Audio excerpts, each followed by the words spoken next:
Olha, vamos falar de um daqueles assuntos que, pronto, muita gente tem curiosidade, mas fica com um bocado de vergonha de perguntar.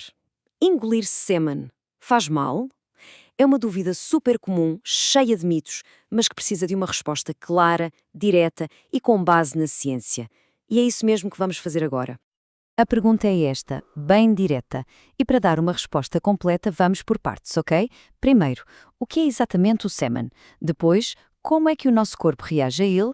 E talvez o mais importante, quais são os riscos reais que se deve ter em conta? Vamos a isso? Certo, antes de mais nada, para responder à pergunta principal, temos de perceber do que estamos a falar. O que é, afinal, o sêmen? Conhecer a composição é o primeiro passo para entender como é que ele interage com o nosso corpo. Basicamente, é um fluido biológico bastante complexo e a sua missão, do ponto de vista da biologia, é uma só: servir de veículo.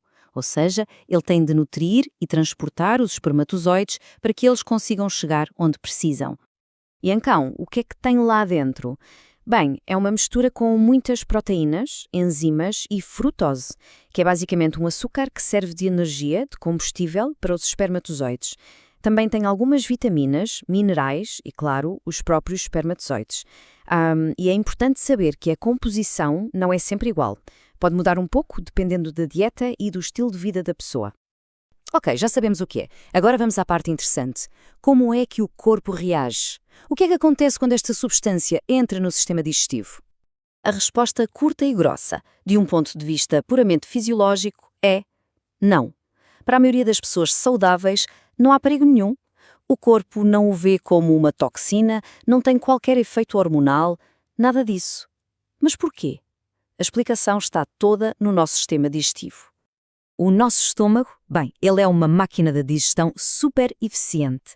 O ambiente ácido que ele tem foi feito precisamente para isto, decompor proteínas e neutralizar qualquer micro-organismo. Por isso, quando o sêmen chega lá, o corpo trata-o da mesma forma que trataria, sei lá, um iogurte ou um sumo. É simplesmente digerido. Mas a história não acaba aqui, e esta parte é absolutamente crucial, porque uma coisa é a análise fisiológica e outra, muito diferente e bem mais importante, é outro fator que temos de ter em conta. E chegamos ao ponto central de toda esta conversa. O sêmen, em si, não é tóxico. O perigo real não está no fluido, mas naquilo que ele pode transportar. Pensem nele como um carro. O carro em si é inofensivo, mas a carga que ele transporta pode ser perigosa. E a lista de infecções sexualmente transmissíveis, as ISTs, que podem ser passadas desta forma, é infelizmente bem longa e inclui doenças muito sérias. É fundamental perceber que se a pessoa estiver infectada, o risco de transmissão é real, mesmo que não haja penetração. Este é, sem dúvida, o aspecto mais crítico para a saúde. Esta citação deixa tudo muito claro. Nem sequer é preciso engolir. O simples contacto com a mucosa da boca já pode ser suficiente e o risco aumenta, e muito, com coisas tão comuns como uma pequena ferida na boca ou uma gengivite. Elas funcionam como uma porta de entrada direta para as infecções entrarem na corrente sanguínea. Além do risco de ISTs, que é o mais sério, há outras dúvidas e mitos que andam por aí. Vamos esclarecer alguns deles agora. E as alergias? Existem? Sim, existem, mas são muito, muito raras. A mais conhecida é a hipersensibilidade ao plasma seminal, que é uma alergia direta às proteínas do sêmen. E depois, há casos ainda mais raros de reações alérgicas a algo que o parceiro consumiu, como o antibiótico, por exemplo, e que passou para o sêmen. Ambos os cenários são altamente improváveis, mas é bom saber que podem acontecer. Ok, vamos agora a um dos maiores mitos de todos. Aquela ideia de que ingerir sêmen pode trazer algum tipo de benefício nutricional. Será que é verdade? A resposta é um não bem redondo. Apesar do que se possa ler por aí na internet, não há rigorosamente nenhuma base científica para esta ideia. As quantidades de vitaminas, proteínas ou o que for são tão pequenas, tão mínimas, que não têm qualquer impacto real na saúde ou na nutrição de uma pessoa.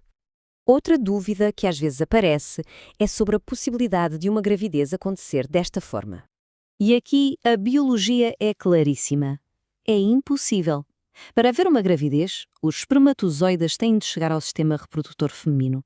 O sistema digestivo e o reprodutor não têm qualquer ligação. São caminhos completamente diferentes dentro do corpo. Então, o que é que a gente tira disto tudo? Depois de juntar a fisiologia, os riscos e os mitos, qual é a conclusão prática? O que é que realmente importa para a segurança?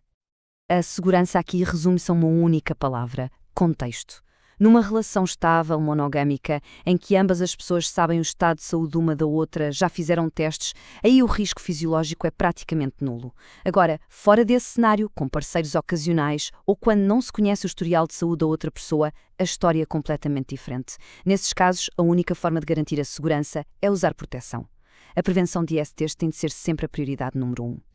No fim de contas, tudo isto nos leva a uma conversa que é a mais importante de todas e que vai muito para além desta questão específica. Em qualquer interação sexual, a comunicação honesta sobre saúde, sobre testes, sobre limites e sobre consentimento não é só um detalhe, é a base de tudo. É o que garante que a experiência é segura e respeitosa para toda a gente. Vale a pena pensar nisso.